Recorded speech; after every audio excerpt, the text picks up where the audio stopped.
The story about you at the Brickyard is the one that really strikes me. I think that's pretty telling. I mean, we go back to 93 and 94, leading up to the Brickyard. That was the biggest deal that ever happened in our sport for years, right?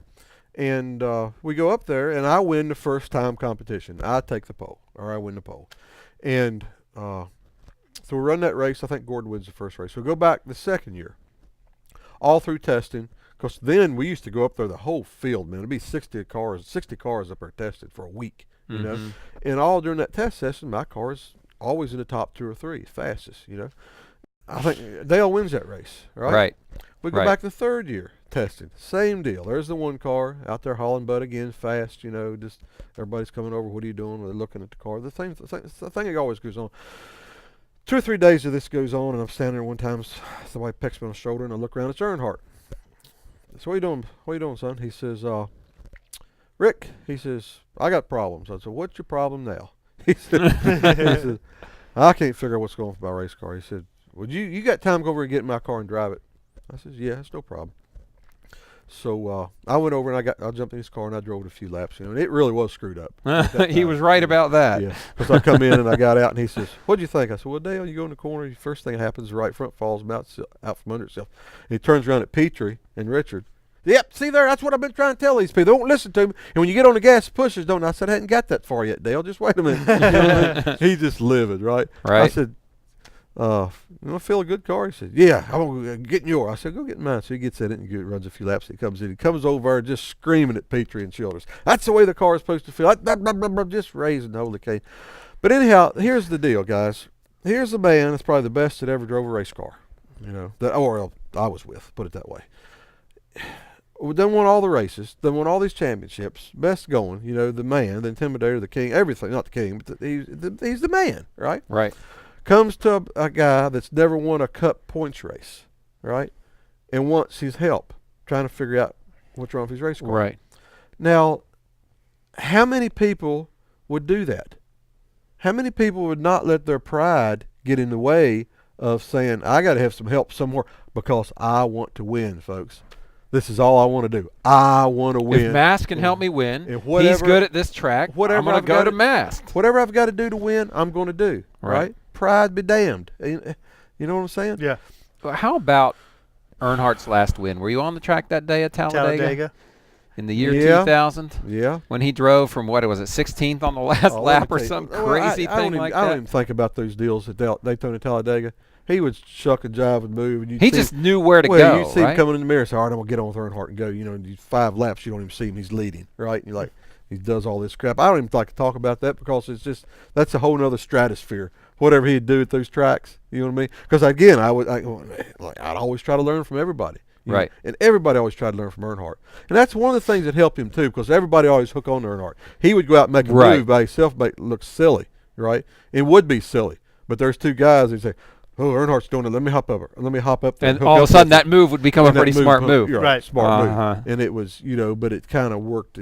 That's kind of the way that deal worked. But at the same time, he knew when he made that move, it was stupid. But he knew these 2 guys were stupider than him, and they would follow. You know what I mean? I mean, it wasn't just a non-thought-out move that he'd make. But just anything, just pull up any clip from any Daytona Talladega race when he run, you know, and just watch it. I mean, if you want to be, you know, if you just want to be mesmerized, just watch any old race he was in at those places, you know. I mean, I watched him and couldn't figure it out, you know. Yeah. Everybody else watched him and couldn't figure it out. You know, you do the best you could do, you know, with the air and the wind and all that, because it is big. It's a big-time deal, but he was, you know, he was just good at it. And the other thing, too, when Dale come along, these cars weren't packed up like that. He was taught by Richard and Cale and Pearson and all those guys. And that was before that's back in like the slingshot days. Yeah, that was back that. before the restrictor plates, and they weren't bunched up like they are now. You know what I mean? So he had to learn also a whole different style of racing when the restrictor plates hit. Well, Waltrip talks about that in his book, how he came to Waltrip and he said how Earnhardt said he had it figured out. You know, we're going to work together. You, Junior, and me, we're going to work together to try to win this Daytona 500. And it's hard, I think, today to realize how different and radical that was of a strategy. Yeah. You know.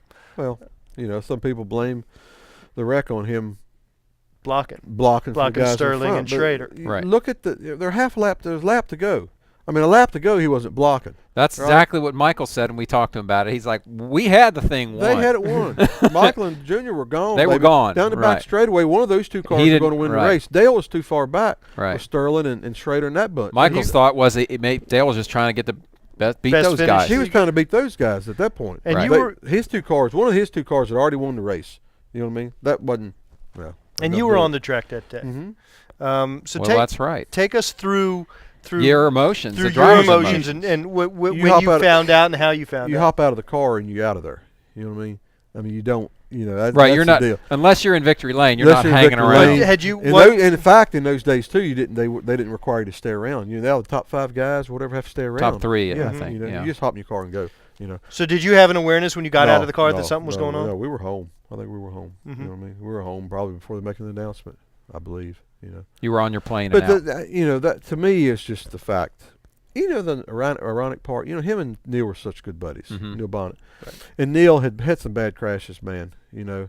And I'm friends with a lot of his guys on Facebook, by the way. Oh, is that right? Yeah, Neil's family. But anyhow, y'all didn't know do y'all know he's on Facebook? Neil Bonnet? No, I mean not Neil Bonnet. I knew. Obviously not. Oh, yeah. Rick Mast on friends. Facebook. You can be friends Man, with him. I'm cute computer literate. We got new studios. Everything's Rick Mast good. Computer literate.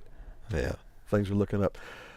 Neil had 2 or 3 bad crashes, head injuries, and I remember Doc Petty had talked about, he's one of the leading neurosurgeons. You know, he's here in Charlotte, I guess.